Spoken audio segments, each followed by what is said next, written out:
கண்ணீரை துடைக்கும் கரங்கள் சபை வழங்கும் கருணையின் நேரம்.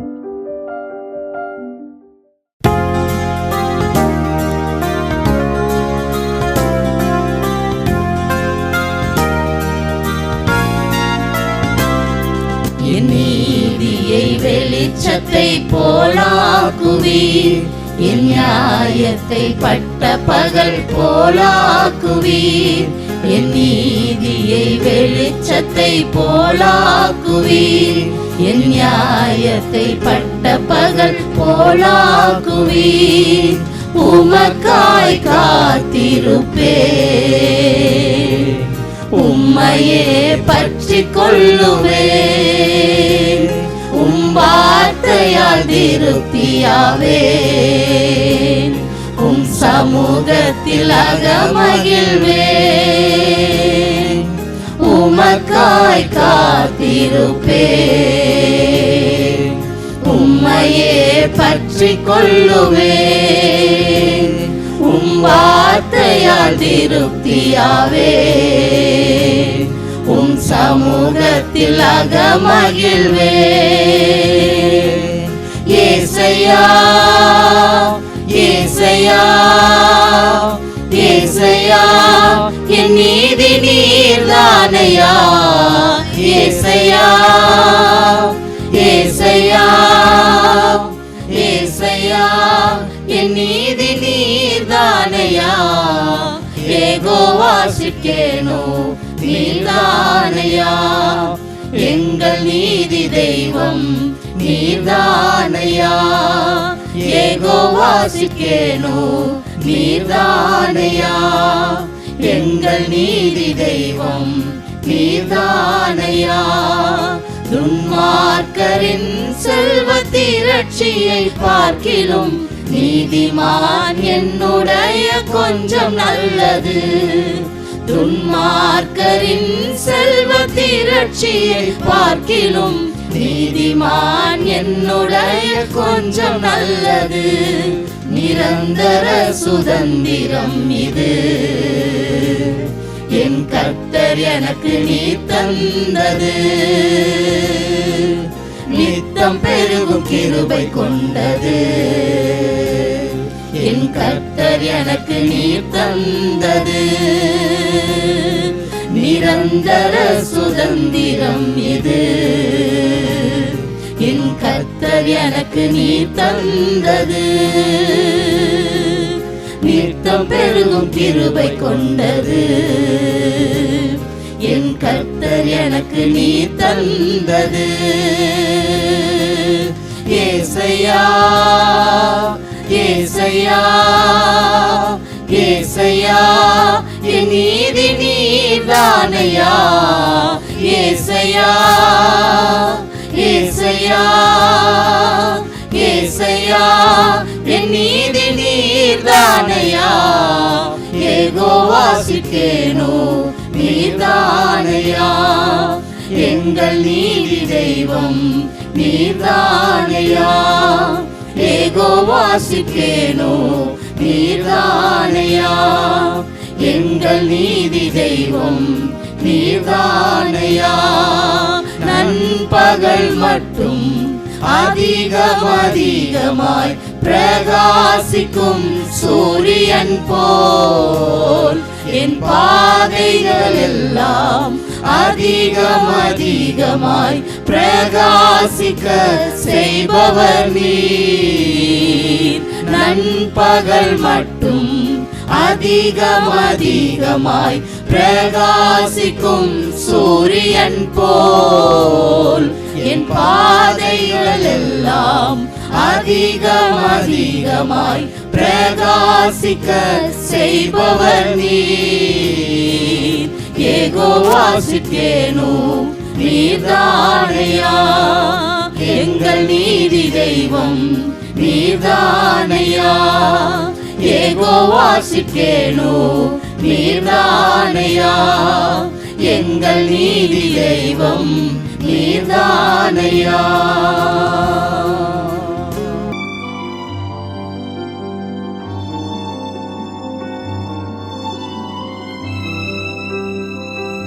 தேவ செய்தி பாஸ்டர் ஜெபரானி சாமுவேல் அவர்கள்.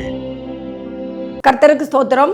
கண்ணீரை துடைக்கும் கரங்கள் சபையின் சார்பாக உங்கள் யாவரையும் அன்போடு வாழ்த்துகிறேன். இந்த நாளில் கர்த்தருடைய வார்த்தையை கேட்க வந்திருக்க கர்த்தருடைய பிள்ளைகளை கர்த்தர் மென்மேலும் ஆசீர்வதிப்பார். இந்த நாளில் கூட ஆண்டவர் உங்களுக்கு சொல்கிறதான வார்த்தையானது, நீங்கள் உலகத்துக்கு வெளிச்சமாக இருக்கிறீர்கள். அருமையான கர்த்தருடைய பிள்ளைகளை, இயேசு கிறிஸ்து சொன்னார். மத்தேயு எழுதின சுவிசேஷம் 5ஆம் அதிகாரம் 14வது வசனத்தில் நாம் வாசித்து பார்ப்போம் என்றால், நீங்கள் உலகத்துக்கு வெளிச்சமாய் இருக்கிறீர்கள். ஆமென். நீங்கள் உலகத்துக்கு வெளிச்சமா இருக்கிறீர்கள். அவர் தம்முடைய சீசர்களையும் தம்முடைய ஜனங்களையும் பார்த்து சொல்லுகிறார், நீங்கள் தான் வெளிச்சம். நீங்க இல்லை என்றால் இந்த உலகம் இருளடைந்திருக்கும். அருமையான கர்த்தருடைய பிள்ளைகளே, நீங்கள் உலகத்துக்கு வெளிச்சமாய் இருக்க வேண்டுமானால் நீங்க எப்படி இருக்க வேண்டும்? ஒரு விளக்காக இருக்க வேண்டும். விளக்கு தான் வெளிச்சம் கொடுக்கும். விளக்கு இல்லை என்றால் அந்த இடத்துல வெளிச்சம் வர முடியாது. அவை அருமையான கர்த்தருடைய பிள்ளை, விளக்காகிய நீங்கள் உங்களுக்குள்ள வெளிச்சம் வர வேண்டுமானால் உங்களுடைய இருதயம் தான் ஒரு விளக்காக இருக்கிறது என்று வேதத்தின் அடிப்படையிலே நம்ம பார்க்கிறோம். உங்களுடைய இருதயம் விளக்கு. இந்த விளக்கு அப்படியே வெளிச்சம் கொடுக்க முடியாது. அந்த விளக்கில் என்ன வேண்டும்னா எண்ணெய் ஊற்ற வேண்டும், திரி வைக்க வேண்டும், நெருப்பு வைக்க வேண்டும். அருமையான கர்த்தருடைய பிள்ளைகளே, இந்த மூன்றும் இந்த விளக்கில் இருக்குமானால் அப்பொழுதுதான் அது பிரகாசிக்க முடியும், மற்ற ஜனங்களுக்கு வெளிச்சத்தை கொடுக்க முடியும், இந்த உலகத்துக்கு வெளிச்சத்தை கொடுக்க முடியும். அவன் இயேசு கிறிஸ்து சொல்லுகிறார், உங்களுடைய இருதயம் ஆகிய இந்த விளக்கு எப்படி இருக்க வேண்டும்? கர்த்தர் நாமம் மகிமைப்படுவதாக. இந்த விளக்குல திரி இருக்க வேண்டும். இந்த விளக்குல திரிதான் வேத வசனம். வேத வசனமாகிய திரி இருக்குமானால் அப்பொழுது அங்க விளக்கு எரிய முடியும். அருமையான கர்த்தர்களே, நீ அந்த திரி எரிய வேண்டுமானால் அதில் எண்ணெய் ஊற்றப்பட வேண்டும். கர்த்தர் நாமம் மகிமைப்படுவதாக. ஆகவே நம்ம இந்த வேதத்தில் ஆவிக்குரிய அர்த்தத்தை நம்ம பார்ப்போம் என்றால், உங்களுடைய இருதயம் தான் விளக்கு. அந்த விளக்குல தான் என்ன பண்ண வேண்டும்? எண்ணெய் ஊற்றப்பட வேண்டும். பரிசுத்த ஆவியானவர் அபிஷேகமாய் எண்ணெய் ஊற்றப்பட வேண்டும். அது மாத்திரமல்ல, வேத வசனமாகிய திரி அங்கே இருக்க வேண்டும். கர்த்தர் நாமம் மகிமைப்படுவதாக. அருமையான கர்த்தருடைய பிள்ளைகளே, இதை குறித்து இப்பொழுது நாம் பார்க்க போறோம். இருதயமாகிய இந்த விளக்கு எப்படி இருக்க வேண்டும் என்று சொன்னால், யாக்கோபு நிருபத்தை வாசிக்கும் போது யாக்கோபு 1ஆம் அதிகாரம் 18வது வசனத்துல, அவர் சித்தம் கொண்டு தம்முடைய சிருஷ்டிகளில் நாம் முதற் பலன்கள் ஆவதற்கு நம்மை சத்திய வசனத்தினாலே ஜெனிப்பித்தார். அருமையான கர்த்தருடைய பிள்ளைகளே, இந்த வசனம் தான் ஒரு மனுஷனை ஜெனிப்பிக்க முடியும், உயிர்ப்பிக்க முடியும், ஒரு மனிதனை பெற்றெடுக்க முடியும். ஆகவேதான் இந்த இருதயமாகிய இந்த விளக்கு அது வசனத்தை ஏற்றுக்கொண்டதாக இருக்க வேண்டும். கர்த்தர் நாமம் மகிமைப்படுவார். எப்பொழுதும் ஒரு ஆண்டவருடைய பிள்ளை நீ மற்றவர்களுக்கு வெளிச்சம் கொடுக்க வேண்டுமானால் நீ வேத வசனத்தை வாசிக்க வேண்டும். வேதத்தின் ரகசியத்தை நீ அறிந்து கொள்ள வேண்டும். கர்த்தர் நாமம் மகிமைப்படுவதாக. அதைத்தான் 2 சாமுவேலில நம்ம வாசிக்கும் போது 2 சாமுவேல் 23ஆம் அதிகாரம் 2ஆம் வசனத்திலே அங்க வாசிக்கப்பட்ட வார்த்தை சொல்லுகிறது, கர்த்தருடைய ஆவியானவர் என்னை கொண்டு பேசினார். கர்த்தருடைய ஆவியானவர் என்னை கொண்டு பேசினார். அவருடைய வசனம் என்னுடைய நாவில் இருந்தது. நாவில் இருக்கிறது. அருமையான கர்த்தருடைய பிள்ளைகளே, இந்த இருதயமாகிய விளக்குக்குள்ள அந்த கர்த்தருடைய வசனம் இருக்க வேண்டும். அதைத்தான் தாவீது அழகாக சொல்கிறார், கர்த்தருடைய வசனம் என் நாவிலே இருக்கிறது. ஆண்டவருடைய பிள்ளை, நீ எங்க போய் பேசினாலும் உன் நாவிலே கர்த்தருடைய வார்த்தை வர வேண்டும். அந்த வார்த்தை மற்றவர்களை உயிர்ப்பிக்கும். அதுதான் வெளிச்சம் கொடுக்கும். இருளில் இருக்க ஜனங்களை இழுத்து கொண்டு வருவதுதான் கர்த்தருடைய வார்த்தை. அது இந்த இருதயத்தில் இருக்க வேண்டும் என்று ஆண்டவராய் இயேசு விரும்பி சொல்லுகிறார். நீங்கள் உலகத்துக்கு வெளிச்சமாய் இருக்கிறீர்கள் என்று சொல்லி லூக்கா எழுதின சுவிசேஷம் 10ஆம் அதிகாரம் 39ஆம் வசனத்திலே நம்ம வாசிப்போம் என்றால், அவளுக்கு மரியாள் என்னப்பட்ட ஒரு சகோதரி இருந்தாள். அவள் இயேசுவின் பாதத்தருகே உட்கார்ந்து அவருடைய வசனத்தை கேட்டுக்கொண்டிருந்தாள். அருமையான கர்த்தருடைய பிள்ளைகளே, இந்த மரியாள் என்ற ஒரு சகோதரி அவர் இயேசுவின் பாதத்தின் அருகே உட்கார்ந்து அவருடைய வசனத்தை கேட்டுக்கொண்டிருந்தாள். ஏன்னு சொன்னால், இந்த இருதயமாகிய இந்த விளக்குல அந்த வசனம் இருக்க வேண்டும். அருமையான கர்த்தருடைய பிள்ளைகளே, இதைத்தான் நமது ஆண்டவராய் இயேசு கிறிஸ்து சொல்லுகிறார், நீங்கள் உலகத்துக்கு வெளிச்சமா இருக்கிறீர்கள் என்று சொல்லி. கர்த்தர் நாமம் மகிமைப்படுவதாக. அததான் பிலிப்பு எழுதின நிருபத்துக்கு பவுல் சொல்லுகிற வார்த்தையானது.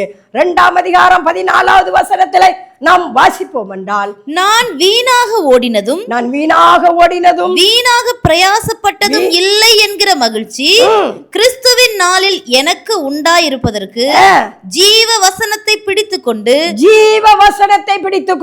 உலகத்திலே சுடர்களை போல பிரகாசிக்கிற நீங்கள், ஜீவ வசனத்தை பிடித்துக்கொண்டு உலகத்திலே பிரகாசிக்கிற நீங்கள். அருமையான கர்த்தருடைய பிள்ளைகளே, இந்த விளக்கு எரிய வேண்டுமானால் அங்க ஜீவ வசனமாகிய கர்த்தருடைய வார்த்தை அந்த இருதயத்தில் இருக்குமானால் உன்னால பிரகாசிக்க முடியும். இருளில் இருக்க ஜனங்களுக்கு நீ வெளிச்சத்தை கொடுக்க முடியும். உன் வெளிச்சத்துக்குள்ள அநேகர் கடந்து வர முடியும். கர்த்தர் நாம மகிமைப்படுவதாக. ஆண்டவராய் இயேசு கிறிஸ்து உலகத்துல வந்த போது சொல்கிறார், நீங்கள் உலகத்துக்கு வெளிச்சமாய் இருக்கிற என்று சொல்லி. ஆகவே அருமையான கர்த்தருடைய பிள்ளைகளே, நீங்கள் விளக்கு என்று சொல்கிறார். விளக்கு என்றால் ஒரு மனிதனுடைய இருதயம். அந்த இருதயத்துக்குள்ள கர்த்தருடைய வார்த்தையாக வேத வசனம் இருக்குமானால் அது வெளிச்சம் கொடுக்க முடியும். கர்த்தர் நாம மகிமைப்படுவதாக. அதான் அப்போஸ்தலன் பவுல் சொல்லுகிற வார்த்தையானது. அப்போஸ்தலன் பவுல், மை காட் ஜீசஸ், அப்போஸ்தலர் நடவடிக்கைகள் 10ஆம் அதிகாரம் 44 நம்ம வாசிப்போமானால், இந்த வார்த்தைகளை பேதுரு பேசிக் கொண்டிருக்கும் போது வசனத்தை கேட்டவர்கள் யாவர் மேலும் பரிசுத்த ஆவியானவர் இறங்கினார். அருமையான கர்த்தருடைய பிள்ளைகளே, வசனத்தை அங்க இருதயமாய் விளக்குக்குள்ள இருக்கும் போது அந்த வசனத்தை கேட்கிற யாவர் மேலும் பரிசுத்த ஆவியின் அபிஷேகம் ஊற்றப்படும். கர்த்தர் நாமம் மகிமைப்படுவதாக. அருமையான கர்த்தருடைய பிள்ளைகளே, இதைத்தான் ஆண்டவராய் இயேசு சொன்னார். நீங்கள் உலகத்துக்கு வெளிச்சமா இருக்கிறீர்கள், விளக்காக இருக்கிறீர்கள். இந்த விளக்குக்குள்ள வெளிச்சம், இந்த விளக்குக்குள்ள என்ன இருந்தாலும் பிரகாசிக்க முடியும். கர்த்தர் நாமம் மகிமைப்படுவதாக. வேதனை வாசிக்கும் போது யோவான் 5ஆம் அதிகாரம் 35வது வசனம், அவன் எரிந்து பிரகாசிக்கிற விளக்காயிருந்தான். நீங்களும் சில காலம் அவன் வெளிச்சத்திலே கலிகூற மனதாயிருந்தீர்கள். ஆமென், அல்லேலூயா. அருமையான கர்த்தருடைய பிள்ளைகளே, யோவானை குறித்து மத்தேயு சுவிசேஷத்தில் நம்ம வாசிக்கும் போது அவன் எரிந்து பிரகாசிக்கிற விளக்காக இருந்தான். இந்த யோவான் சானங்கனை போல நம் ஒவ்வொருவரையும் இயேசு கிறிஸ்து சொல்கிறார், நீ உலகத்துக்கு வெளிச்சமா இருக்கிறாய் என்று சொல்லி நாமும் இந்த உலகத்துக்கு எரிந்து பிரகாசிக்க வேண்டுமானால் அந்த இருதயமாகிய அந்த விளக்குக்குள்ள வேத வசனம் இருக்க வேண்டும் என்று வேதத்துல வாசிக்கிறோம். கர்த்தர் நாமம் மகிமைப்படுவதாக. அந்த விளக்கு எப்பொழுதும் எரிந்து கொண்டு இருக்க வேண்டும். கர்த்தர் நாமம் மகிமைப்படுவதாக. அதைத்தான் 1 ராஜாக்கள் 11ஆம் அதிகாரம் 36வது வசனத்தை வாசிப்போம் என்று சொன்னால், என் நாமம் விளங்கும்படிக்கு நான் தெரிந்து கொண்ட நகரமாகிய எருசலேமிலே என் சமூகத்தில் என் தாசனாகிய தாவீதுக்கு என்னாலும் ஒரு விளக்கு இருக்கத்தக்கதாக அவன் குமாரனுக்கு ஒரு கோத்திரத்தை கொடுப்பேன். கர்த்தர் நாமம் மகிமைப்படுவதாக. கர்த்தருடைய பிள்ளைகளே, நமது ஆண்டவர் சொல்லுகிறார், தாவீதை பார்த்து, அவனுக்கு ஒரு மகன், அவன் எப்பொழுதும் அரசாள வேண்டுமானால் அவனை ஒரு விளக்கு என்று சொல்லுகிறார். கர்த்தர் நாமம் மகிமைப்படுவதாக. ஆகவேதான் இயேசு கிறிஸ்து உலகத்தில் வந்து சொன்னார், நீங்கள் உலகத்துக்கு வெளிச்சமா இருக்கிறீர்கள் என்று சொல்லி. அருமையான கர்த்தர், ஒவ்வொருவரும் நம்ம விளக்காக இந்த உலகத்தில் காணப்பட வேண்டும். இந்த விளக்குல எப்பொழுதும் வேத வசனம் இருக்க வேண்டும். கர்த்தர் நாமம் மகிமைப்படுவதாக. அந்த வேத வசனம் தான் மற்றவர்களை இழுத்து கொண்டு வர முடியாது, பிரகாசிக்க கூடிய ஒரு மனிதனாக உன்னை மாற்றுகிறதாக இருக்கிறது. கர்த்தர் நாமம் மகிமைப்படட்டும். லூக்கான சுவிசேஷம் 15ஆம் அதிகாரம் 8ஆம் வசனத்தை வாசிப்போமானால், அன்றியும் ஒரு ஸ்திரீ 10 வெள்ளிக்காசை உடையவளாயிருந்து அதில் ஒரு வெள்ளிக்காசு காணாமற் போனால் விளக்கை கொளுத்தி வீட்டை பெருக்கி அதை கண்டுபிடிக்கிற வரைக்கும் ஜாக்கிரதையாய் தேடாமல் இருப்பாளோ? ஆமென், அல்லேலூயா. விளக்கை கொளுத்தி அந்த விளக்கு எரிய வேண்டும். அருமையான கர்த்தருடைய பிள்ளைகளே, உன் இருதயமாகிய விளக்கு எப்பொழுதும் எரிந்து கொண்டு இருக்க வேண்டும். அந்த இருதயமாகிய விளக்கு எரிய வேண்டுமானால் அந்த விளக்குக்குள்ள வேத வசனம் இருக்க வேண்டும். நீ ஒவ்வொரு நாளும் வேத வசனத்தை வாசித்து அந்த வசனத்தின்படி நீ வாழ்வாயானால் உன்னால பிரகாசிக்க முடியும், உன்னால மற்றவர்களுக்கு வெளிச்சம் கொடுக்க முடியும். அதைத்தான் இயேசு கிறிஸ்து சொல்கிறார், நீங்கள் உலகத்துக்கு வெளிச்சமா இருக்கிற என்று சொல்லி. அந்த இடத்தை வாசிக்கும் போது ஒரு ஒரு காணாம போன வெள்ளிக்காசை கண்டுபிடிக்க வேண்டுமானால் அப்ப விளக்கை கொளுத்த வேண்டும். அநேக மக்கள் இந்த உலகத்துல நாம துளைத்திருக்கிறோம். தேவனுடைய வார்த்தையை கேட்காதவர்கள், தேவனுடைய அன்பை அறியாதவர்களாம் துளையப்பட்டு கிடக்கிறார்கள். அவர்களை நீ கண்டுபிடிக்க வேண்டுமானால் உன் இருதயம் விளக்கு எரிய வேண்டும். உன் இருதயத்துக்குள்ள வேதவசனமாகிய விளக்கு எரிந்து கொண்டு இருக்க வேண்டும். கர்த்தர் நாமம் மகிமைப்படுவதாக. அருமையான கர்த்தருடைய பிள்ளைகளே, மத்தேயு எழுதின சுவிசேஷம் 5ஆம் அதிகாரம் 15வது வசனத்தில் வாசிக்கும் போது இந்த விளக்கு நீ எரியும் போது இந்த விளக்குக்கு ஒரு உயர்வு கிடைக்கிறது. கர்த்தர் நாமம் மகிமைப்படுவதாக. வாசிப்போம். மத்தேயு 5:15. விளக்கை கொளுத்தி மரக்காலால் மூடி வைக்காமல் விளக்கு தண்டின் மேல் வைப்பார்கள். அப்பொழுது அது வீட்டில் உள்ள யாவருக்கும் வெளிச்சம் கொடுக்கும். அருமையான கர்த்தருடைய பிள்ளைகளே, நீ விளக்கு பிரகாசிக்கும் போதுதான், நீ நன்றாக எரியும் போதுதான் உன்னை உயர்வான இடத்துல வைக்கிறார்கள். கர்த்தர் நாமம் மகிமைப்படுவதாக. விளக்கை கொளுத்தி அங்காக தரையிலோ ஒரு இடத்துல வைக்க மாட்டார்கள். அது உயரமான இடத்துல விளக்கு தண்டின் மேல் கர்த்தர் உன்னை உயர்த்ததற்கு சித்தமாகி இருக்கிறார். ஆகவே நீ உலகத்துக்கு வெளிச்சமாய் இருக்க வேண்டுமானா நீ எரிந்து பிரகாசிக்க வேண்டும். அருமையான கர்த்தருடைய பிள்ளைகளே, ஆண்டவர் உன்னை உயர்த்த சித்தமா இருக்கிறார். ஆகவேதான் இயேசு கிறிஸ்து சொல்கிறார், நீங்கள் உலகத்துக்கு வெளிச்சமா இருக்கிறீர்கள். கர்த்தர் நாமம் மகிமைப்படுவதாக. அது மாத்திரமல்ல, கர்த்தர் நாமம் மகிமைப்படுவதா நீ உயர்ந்திருக்கும் போது இந்த விளக்குக்குள்ள என்ன வர வேண்டும் என்று சொல்லி வாசிக்கிறோம். ஆகிய அருமையான கர்த்தருடைய பிள்ளைகளே, இருதயத்துக்குள்ள வேதவசனமாகிய இந்த விளக்கு அங்க இருக்க வேண்டும். கர்த்தர் நாமம் மகிமைப்படுவதாக. வேத வசனம் இருதயமாகிய இந்த விளக்குக்குள்ள வேத வசனம் வெளிச்சம் இருக்குமாது.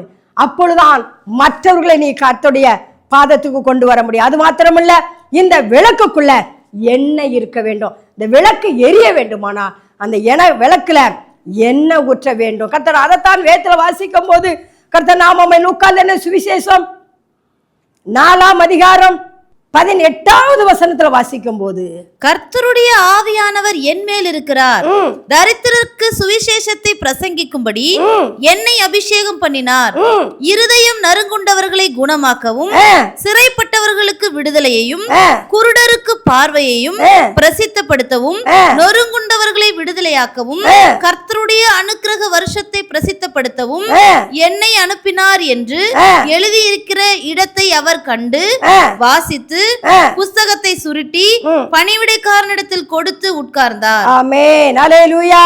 அருமையான கர்த்தருடைய பிள்ளைகளே, இங்க இந்த வேதவசனமாகிய கர்த்தருடைய வார்த்தை இந்த விளக்குல இருக்கும் போது அந்த விளக்குல பரிசுத்த ஆவியாகிய அபிஷேகம் ஊற்றப்பட வேண்டும் என்று சொல்லி அங்க இயேசு கிறிஸ்து சொல்லுகிறார். சுவிசேஷம் அறிவிக்கும்படி அபிஷேகம் பண்ணப்பட வேண்டியதாக இருக்கிறது. கர்த்தர் நாமம் அபிஷேகம் என்பது அதுதான். பரிசுத்தாவின் அபிஷேகம் என்பது எண்ணெயை குறிக்கிறது. அந்த எண்ணெய் இந்த விளக்குல எண்ணெய் ஊற்ற வேண்டும். அருமையான கர்த்தருடைய பிள்ளைகளே, இந்த எண்ணெய் ஊற்றும் போதுதான் அந்த விளக்குல திரியை போட்டு அடி விளக்கை எரிய வைக்க முடியும். கர்த்தர் நாமம் மகிமைப்படுவதாக.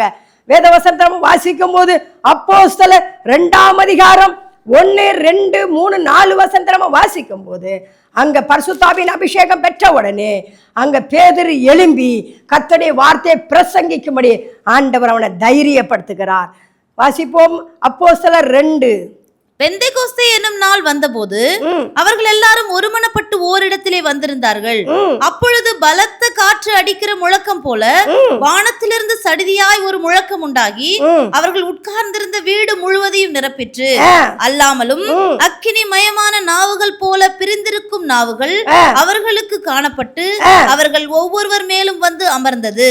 அவர்கள் எல்லாரும் பரிசுத்த ஆவியினாலே நிரப்பப்பட்டு ஆவியானவர் தங்களுக்கு தந்தருளின வரத்தின்படியே அவர்கள் எல்லாரும் பரிசுத்த ஆவியினால் நிரப்பப்பட்டு ஆவியானவர் தங்களுக்கு தந்தருளின வரத்தின்படியே வெவ்வேறு பாஷைகளை பேசத் தொடங்கினார்கள். அருமையான கர்த்தருடைய பிள்ளைகளே, அந்த பேதுரு எழும்புகிறான் பாருங்க. கர்த்தர் நாமம் எப்பொழுது அவன் எழும்புகிறான், பரிசுத்த ஆவியாகிய அந்த எண்ணெய் அவனுக்கு கிடைக்கும் போதுதான் அவனால பிரகாசிக்க முடிகிறது. கர்த்தர் நாமம் மகிமைப்படுவதாக. அதுவரைக்கும் பேதுருவால கர்த்தர் கண்டு எழும்பி பிரகாசிக்க முடியவில்லை. இந்த பேதுரு இயேசுவோடு தான் இருந்தார், சீசர்கள் இயேசுவோடு தான் இருந்தார்கள். அவர்கள் அபிஷேகமாகிய இந்த எண்ணெயை பெற்றுக்கொள்ளாத வரைக்கும் அவர்களால் அற்புதங்களை செய்ய முடியவில்லை. என்று அவர்கள் இயேசு கிறிஸ்து எடுத்துக்கொள்ளப்பட்ட போது அவர் மேல் மாடியில போய் ஒருமனப்பட்டவர்களாக ஜெபத்துல தரித்திருந்து அபிஷேகத்தை பெற்றுக் கொண்டார்களோ, அப்பொழுது பேதுரு எழும்பி பிரசங்கிக்க ஆரம்பிக்கிறான். கர்த்தர் உனக்கு ஒரு தைரியத்தை கொடுக்கிறார். அருமையான கர்த்தருடைய பிள்ளைகளே, இந்த விளக்குல எண்ணெயாகிய அபிஷேகம் இருக்க வேண்டும். பேதுரு அபிஷேகத்தை பெற்ற பிறகுதான் அவன் எழும்பி பிரசங்கிக்கிறான். அவன் எழும்பி பிரசங்கிக்க போது 3000 பேர் கர்த்தருடைய வார்த்தை கேட்டு சேர்க்கப்பட்டான்னு சொல்லி வேதத்துல வாசிக்கிறோம். அப்போஸ்தலர் 2ஆம் அதிகாரம் 41வது வசனத்தை வாசிக்கும் போது, அவனுடைய வார்த்தையை சந்தோஷமாய் ஏற்றுக்கொண்டவர்கள் ஞான ஸ்நானம் பெற்றார்கள். அன்றைய தினம் ஏறக்குறைய 3000 பேர் சேர்த்துக் கொள்ளப்பட்டார்கள். 3000 பேர் சேர்த்துக் கொள்ளப்பட்டார்கள். அருமையான கர்த்தருடைய பிள்ளைகளே, இந்த விளக்குக்குள்ளே அந்த எண்ணெயாகிய அபிஷேகம் வந்தவுடனே அது பிரகாசிக்கிறது. அது 3000 பேரை இழுத்து கொண்டு வருகிறது. இந்த வெளிச்சத்துக்குள்ள 3000 பேர் வருகிறார்கள். அருமையான கர்த்தருடைய பிள்ளைகளே, ஆண்டவர் ஆகவே தான் இயேசு கிறிஸ்து சொல்கிறார், நீங்கள் ஒவ்வொருவரும் உலகத்துக்கு வெளிச்சமா இருக்கிறீர்கள். இந்த வெளிச்சத்துக்குள்ள அநேகர் வந்து சேர வேண்டும். அருமையான கர்த்தருடைய பிள்ளைகளே, உங்களுடைய வாழ்க்கையை பார்த்து நீங்க பிரகாசிக்கிறத பார்த்து இன்னைக்கு அநேகர் ஆண்டவர் அறியாத மக்கள்கள் கடந்து வர வேண்டும். பேதுரு எழும்பி பிரசங்கித்தார். அதுவரைக்கும் அவர் பிரசங்கிக்க முடியவில்லை என்று அவர் ஜெபம் பண்ணும் போது பரிசுத்தாவின் அபிஷேகமாகிய எண்ணெயை பெற்றுக் கொண்டாரோ, அன்று அவர் எழும்பி பிரசங்கிக்க ஆரம்பிக்கிறார். அருமையான கர்த்தருடைய பிள்ளைகளே, அந்த வார்த்தையை கேட்டு அன்று 3000 பேர் சேர்க்கப்பட்டார்னு சொல்லி வேதத்துல வாசிக்கிறோம். கர்த்தர் நாமம் மகிமைப்படுவதாக. பேதுருக்கு எப்படி இந்த தைரியம் வந்தது? அபிஷேகத்தை பெற்ற உடனே தான். அந்த விளக்குல எண்ணெய் ஊற்றப்பட வேண்டும். விளக்காகிய அந்த இருதயத்துக்குள்ள அந்த எண்ணெய் ஊற்றப்பட வேண்டும். கர்த்தர் நாம மகிமைப்பட அந்த எண்ணெய் வந்த உடனே தான் அங்க தைரியம் வருது. அது நல்லா எரிய முடியும். கர்த்தர் நாம. அப்போஸ்தலர் 4ஆம் அதிகாரம் 8வது வசனத்தை வாசிப்போம் என்றால், அப்பொழுது பேதுரு பரிசுத்த ஆவியினாலே நிறைந்து அவர்களை நோக்கி ஜனத்தின் அதிகாரிகளே இஸ்ரவேலின் மூப்பர்களே பிணியாளியாய் இருந்த இந்த மனுஷனுக்கு செய்யப்பட்ட உபகாரத்தை குறித்து எதினாலே இவன் ஆரோக்கியமானான் என்று நீங்கள் இன்று எங்களிடத்தில் விசாரித்து கேட்டால், உங்களால் சிலுவையில் அறையப்பட்டவரும் தேவனால் மரித்தோரிலிருந்து எழுப்பப்பட்டவருமாயிருக்கிற நசரேயனாகிய இயேசு கிறிஸ்துவின் நாமத்தினாலேயே இவன் உங்களுக்கு முன்பாக சொஸ்தமாய் நிற்கிறான் என்று உங்கள் எல்லாருக்கும் இஸ்ரவேல் ஜனங்கள் எல்லாருக்கும் தெரிந்திருக்க கடவது. ஆமென். அல்லேலூயா. அருமையான பரிசுத்தாவின் அபிஷேகத்தை பெற்ற உடனே தான் தைரியமாக இயேசு கிறிஸ்துவை பற்றி சொல்ல முடிகிறது. அருமையான கர்த்தருடைய பிள்ளைகளே, அவர் இயேசு கிறிஸ்து சொல்லுகிறார், நீங்கள் உலகத்துக்கு வெளிச்சமா இருக்கிறீர்கள். அந்த இருதயமாகிய விளக்கு ஆண்டவர் சொல்கிறார், நீங்கள் உலகத்துக்கு வெளிச்சம். அப்போ நீங்கள் ஒரு விளக்கா இருக்கிறீர்கள். இந்த விளக்குல அபிஷேகமாகிய எண்ணெய் ஊற்றப்பட வேண்டும். அது மாத்திரமல்ல, அந்த எண்ணெய் ஊற்றப்படும் போது அங்க திரி போட வேண்டும். கர்த்தர் நாமம் மகிமைப்படுவதாக. மை காட், ஆமென், ஸ்தோத்திரம். ரீப லப ஷபரபா வாசிப்போம். நீங்க அந்த எண்ணெய் ஊற்ற உடனே அந்த எண்ணெய் மட்டும் இருந்தால் அங்க விளக்கு எரிய முடியாது. அங்க திரி, அந்த விளக்குல திரி போட வேண்டும். இது எதை காட்டுதுண்டா? ஜெபத்தை காட்டுகிறது. அருமையான கர்த்தருடைய பிள்ளைகளே, இந்த விளக்கு எரிய வேண்டுமானா ஜெபதூபம் எரிந்து கொண்டிருக்க வேண்டும். உன் வீட்டுல ஜெபதூபம் எரிந்து கொண்டிருக்க வேண்டும். கர்த்தர் நாமம் மகிமைப்படும். அதைத்தான் 1 ராஜாக்கள் 18ஆம் அதிகாரம் 37, 38 வாசிப்போமானால், கர்த்தாவே தேவனாகிய கர்த்தர் என்றும் நீ தேவனாகிய கர்த்தர் இருந்தும் தேவரீர் தங்கள் இருதயத்தை மறுபடியும் திருப்பினீர் என்றும் இந்த ஜனங்கள் அறியும்படிக்கு என்னை கேட்டருளும் என்றான். அப்பொழுது கர்த்தரிடத்திலிருந்து அக்கினி இறங்கி அந்த சர்வாங்க தகன பலியையும் விறகுகளையும் கற்களையும் மண்ணையும் பட்சித்து வாய்க்காலில் இருந்த தண்ணீரையும் தண்ணீர் முழுவதும் நக்கி போட்டது. அருமையான கர்த்தருடைய பிள்ளைகளே, ஜெபத்துக்கு ஒரு வல்லமை உண்டு. இந்த விளக்கு எரிய வேண்டுமானா பரிசுத்தாவின் அபிஷேகம் அங்க பட வேண்டும். பரிசுத்தாவியாக எண்ணெய் ஊற்றப்பட வேண்டும். எண்ணெய் ஊற்றப்பட மாத்திரமல்ல, அங்க திரி வைக்க வேண்டும். திரிதான் நெருப்பு. அங்க திரி கொளுத்தப்பட வேண்டும். திரி வைக்கும் போது அந்த திரியில ஒரு நெருப்பை வைத்து விட்டாயானா அது பிரகாசிக்கும்படி அநேகருக்கு வெளிச்சம் கொடுக்கிறது. அதுதான் ஜெப தூபம் என்று வேதத்துல வாசிக்கிறோம். ஜெபிக்க வேண்டும். எலியா ஜெபித்தார், வானத்திலிருந்து அக்கினி இறங்கிச்சு. அருமையான கர்த்தருடைய பிள்ளைகளே, அநேக கர்த்தருடைய பிள்ளைகள் ஜெபித்தார்கள். சாலமோன் ஜெபித்தார், வானத்திலிருந்து அக்கினி இறங்கிச்சு. அப்போஸ்தலனாகிய பவுலும் பேதுரு யோவானும் ஜெபித்தார்கள், சிறைச்சாலை கதவுகள் திறக்கப்பட்டது. அப்படியாக ஜெபத்துக்கு வல்லமை உண்டு. கர்த்தர் நாமம் மகிமைப்படுவதாக. இந்த நாளில ஆண்டவராய் இயேசு சொன்னார், நீங்கள் உலகத்துக்கு வெளிச்சமா இருக்கிறீர்கள். வெளிச்சம் என்று சொன்னால் எப்படி என்று சொன்னால் உங்களுடைய இருதயம் தான் விளக்கு. இயேசு கிறிஸ்து சொன்னார், நீங்கள் உலகத்துக்கு வெளிச்சமா இருக்கிறீர்கள். நீங்கள் வெளிச்சம் கொடுக்க வேண்டுமானால் இருதயம், உங்களுடைய இருதயமாகிய இந்த விளக்குல திரியாகிய வேத வசனம் இருக்க வேண்டும். கர்த்தர் நாமம் மகிமைப்படுவதாக. இந்த தெரி எரிய வேண்டுமானால் எண்ணெய் ஊற்றப்பட வேண்டும். எண்ணெயாகிய அபிஷேகம் ஊற்றப்பட வேண்டும். இந்த அபிஷேகம் ஊற்றப்படும் போதுதான் நீங்கள் கொழுந்து விட்டு எரிய முடியும், பிரகாசிக்க முடியும். கர்த்தர் நாமம் மகிமைப்படுவதாக. இந்த இருதயத்துல முதலாவது அந்த இருதயத்துல திரி இருக்க வேண்டும், வேதவசனம். இரண்டாவதாக அபிஷேகமாய் எண்ணெய் இருக்க வேண்டும். மூன்றாவது ஜெபமாகிய தீ இருக்க வேண்டும். இந்த மூன்று ஒரு மனுஷனுடைய இருதயத்தில் இருக்குமானா உன்னால பிரகாசிக்க முடியும். இயேசு சொன்ன வார்த்தை உன் வாழ்க்கையில நிறைவேறும்.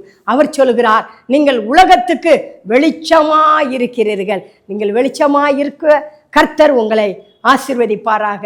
கர்த்தர் நாமம் மகிமைப்படட்டும். ஜெபம் பண்ணுவோமா? ஏசப்பா மை ஸ்தோத்திரிக்கிறப்பா, பிள்ளைகளுக்கு இந்த நாள் நம்முடைய வார்த்தையை கொடுத்ததுக்காக உமக்கு நன்றி செலுத்துறப்பா.